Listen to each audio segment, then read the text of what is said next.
आवाज जनतेचा, लढा सर्वसामान्य जनतेच्या न्याय व हक्कांसाठी. अहिल्यानगर महापालिका निवडणुकीत महायुतीच्या अंतर्गत वाद आता उघड झाले. भाजप आणि अजित पवार गटानं सुरुवातीपासूनच शिंदे गटाला फारसं महत्त्व न देण्याची भूमिका घेतल्याचं बोललं जात आहे. त्यामुळे शिंदे गटासमोर स्वतंत्रपणे निवडणूक लढवण्याचा पर्याय निर्माण झाला.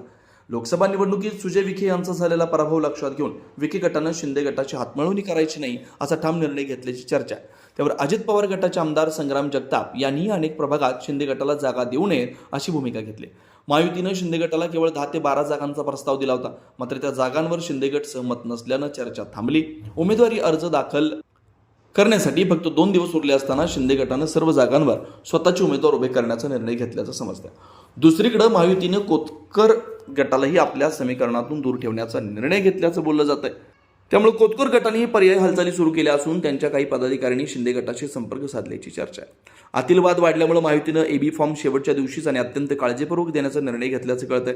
एकूणच अहिल्यानगर महानगरपालिका निवडणुकीत राजकीय संघर्ष अधिक तीव्र होण्याची चिन्ह दिसत आहेत.